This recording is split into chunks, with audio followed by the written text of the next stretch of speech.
আসলে কি, আমার হাজবেন্ড যখন মারা গেছে বেশি দিন হয়নি, মারা গেছে তাও 2 বছর হয়েছে। আর আমার বিয়ে হয়েছিল 1 বছর 4 মাস। তো যেটাই হোক, বিয়ের যে একটা মানুষের স্বাদ আহ্লাদ আছে, স্বাদ আহ্লাদ পূরণ হওয়ার আগে সে আমাকে ছেড়ে চলে গেছে।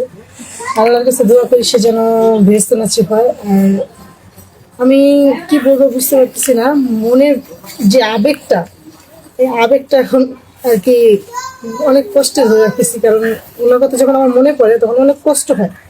আর আমি চাই এমন একটা মানুষ যে মানুষটা আমার কষ্টগুলো বুঝবে, আমাকে বুঝবে। বয়সটা তো যেমনই হোক আমার কোনো আপত্তি নেই, সে দেখতে কালো, সে দেখতে অসুন্দর, কিন্তু তার মনটা ভালো হতে হবে। সুপ্রিয় দর্শক, আসসালামু আলাইকুম। জীবনের গল্পে আপনাদের স্বাগতম জানাচ্ছি। ক্যামেরার সামনে দাঁড়িয়ে রয়েছে আপু। আপু কেমন আছেন? আলহামদুলিল্লাহ ভালো আছি। তো আপনারা কেমন আছেন? আমি ভালো আছি আপু। আপু আপনার নাম কি?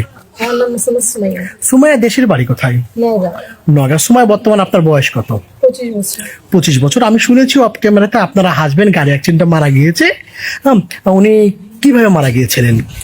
উনি রাস্তা ক্রসিং করতে গিয়ে একটা কার এসে ওনাকে একদম ওখানে পিছিয়ে দিয়ে গেছে। ওখানে পিছিয়ে দিয়ে গেছেন। আপনার বিয়ে কতদিন ছিল, সংসার কতদিন ছিল? আমার সংসার করছি 1 বছর 3 মাস। 1 বছর 3 মাসের সংসারের সময় উনি মারা গিয়েছেন। 1 বছর 3 মাসের মানে স্বামী স্ত্রীর হাতের মেহেদি তো শোকায় না। জি। আফসোস হয় আপনার প্রিয় মানুষটি মারা গিয়েছেন, প্রিয় মানুষ ছাড়া এখনো আছেন। আফসোস তো অবশ্যই হবে, কারণ আমি তাকে অনেক ভালোবাসতাম, অনেক সে ভালো। আমাকে অনেক ভালোবাসতো। আপনার কি প্রেম করে বিয়ে করেছিলেন না ফ্যামিলি থেকে বিয়ে হয়েছিল? না, আমাদের প্রেম করে বিয়ে হয়নি, অ্যারেঞ্জ ম্যারেজ হয়েছিল, কিন্তু সে আমাকে অত্যন্ত ভালোবাসতো। অত্যন্ত ভালোবাসতো। আপনাদের সংসারে কোনো বেবি ছিল? জি না। বেবি ছিল না। এখন না, আপনি একা জীবন যাপন করছেন। জি। এখন সিদ্ধান্ত নিয়েছেন আর এখন বিয়ে শাদী করবেন, তাই না আপু? জি।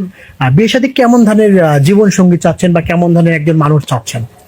আমি একজন ভালো মনের মানুষ চাচ্ছি, যে মনে করেন যে আমাকে অনেক ভালোবাসবে, এবং কি তার মানে পুরোটা বিশ্বাস আমাকে করতে হবে। যে অবশ্যই। অবিশ্বাস করলে মনে করেন সেখানে সংসার হয় না। আর সবচেয়ে বড় কথা হচ্ছে যে স্বামী স্ত্রীর মনের মিলটাই সবচেয়ে বড় জিনিস। আর উনি আমাকে সবসময় বিশ্বাস করতে হবে, আমাকে ভরসা করতে হবে।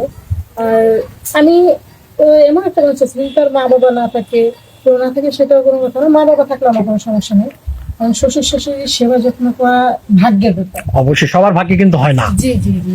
জি জি। আর মা, নিজের সবচেয়ে বড় কথা হচ্ছে, মানে বলতে হয় না, নিজের মাকে যেভাবে দেখবো আমি আমার শ্বশুর শাশুড়ি ঠিক সেভাবেই দেখবো। মানে সম্মান করবে। আরেকটা প্রশ্ন, আপনার বয়স 25 25 বছর, ওনার বয়স কত হতে হবে? 30+ সমস্যা নেই। 30+। আপনি দেখতে মাশাআল্লাহ অনেক চমৎকার, ফর্সা, অনেক সুন্দরী। উনি দেখতে কেমন হলে, মানে কালো? সে হচ্ছে আল্লাহর দান, গায়ের রং হচ্ছে আল্লাহর দান। তো উনি কালো হোক যেমন হোক, কিন্তু এটা ভালো একটা মনের মানুষ থাকবে। ভালো একটা মনের মানুষ এবং ভালো চরিত্র থাকতে হবে, যেন আপনার প্রতি আসক্ত থাকে, আপনাকে ভালোবাসে, এমন কিছু। জি। আচ্ছা, ঠিক আছে। অনেক